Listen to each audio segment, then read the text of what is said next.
नमस्कार दोस्तों, स्वागत है आपका हमारे YouTube channel legal process guide में। आज हम आपके लिए जो टॉपिक लेके आए हैं वह है बंदी प्रत्यक्षीकरण। यदि आपने अभी तक हमारा चैनल सब्सक्राइब नहीं किया है तो कृपया चैनल को सब्सक्राइब करें, लाइक करें तथा दूसरों के साथ शेयर करें, जिससे कि ये जानकारियाँ और लोगों तक भी पहुँच सकें।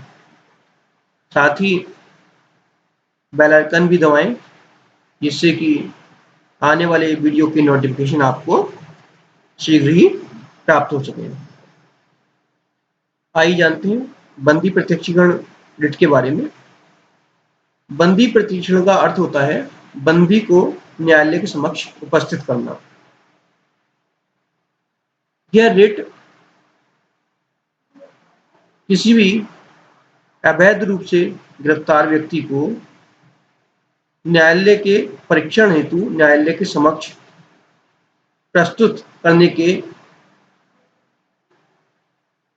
लिए आदेश रूप में जारी की जाती है न्यायालय द्वारा। अर्थात जो व्यक्ति विधि विरुद्ध गिरफ्तार किया गया है या निरुद्ध किया गया है, तो न्यायालय निरुद्ध करने वाले व्यक्ति को यह आदेश देता है कि मैं निरुद्ध व्यक्ति को न्यायालय के समक्ष उपस्थित करें। और यदि न्यायालय यह पाता है कि उस व्यक्ति का निरोध विधि मान्य नहीं है, तो वह यह आदेश दे सकता है कि निरुद्ध व्यक्ति को छोड़ दिया जाए।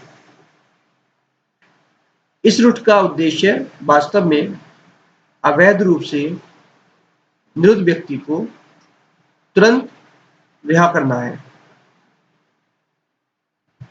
इस रिट का उद्देश्य यह कदापि नहीं है कि निरुद्ध करने वाले व्यक्ति को दंड दिया जाए, जिसने व्यक्ति को अवैध रूप से हिरासत में रखा है, बल्कि यह उस व्यक्ति को उपचार पहुंचाना है जिसको अवैध रूप से गिरफ्तार किया गया है। सामान्यतः होता क्या है, जब कोई व्यक्ति के किसी के अधिकार का उल्लंघन होता है तो वह न्यायालय में खुली प्रार्थना पत्र प्रस्तुत करता है, परंतु इसमें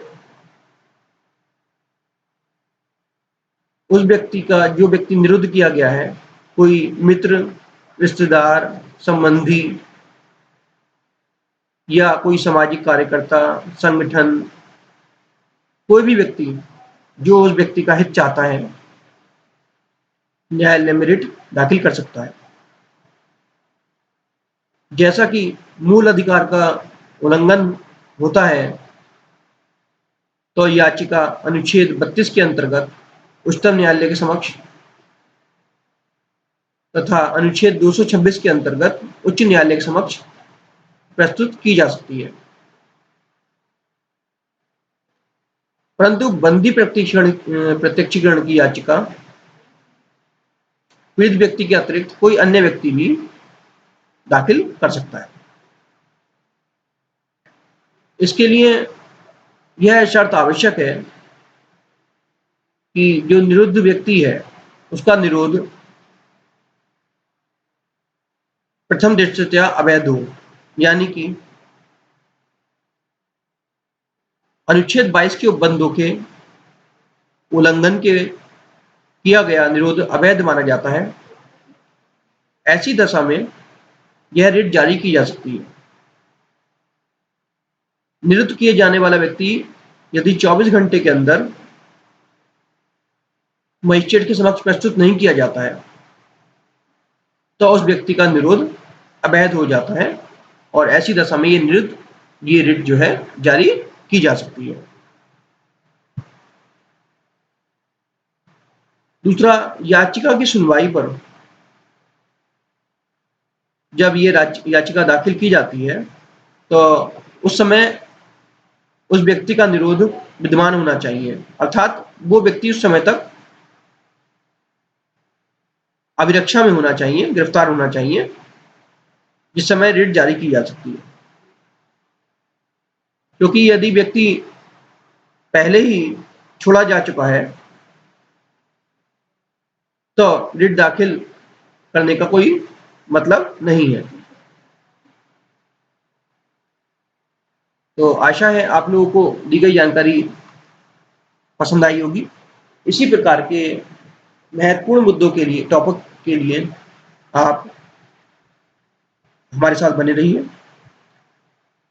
यदि आप लॉ स्टूडेंट हैं तो ये आपके लिए जानकारी आवश्यक है ही। यदि आप लॉ स्टूडेंट नहीं भी हैं तो देश का अच्छा नागरिक होने के नाते आपको देश की विधि की जानकारी अवश्य ही होनी चाहिए।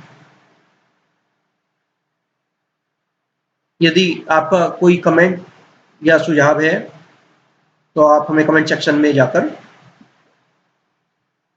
मैसेज भेज सकते हैं। और यदि आप इसी प्रकार के महत्वपूर्ण मुद्दों की जानकारी आगे भी चाहते हैं तो कृपया हमारे वीडियो को सब्सक्राइब और लाइक करें।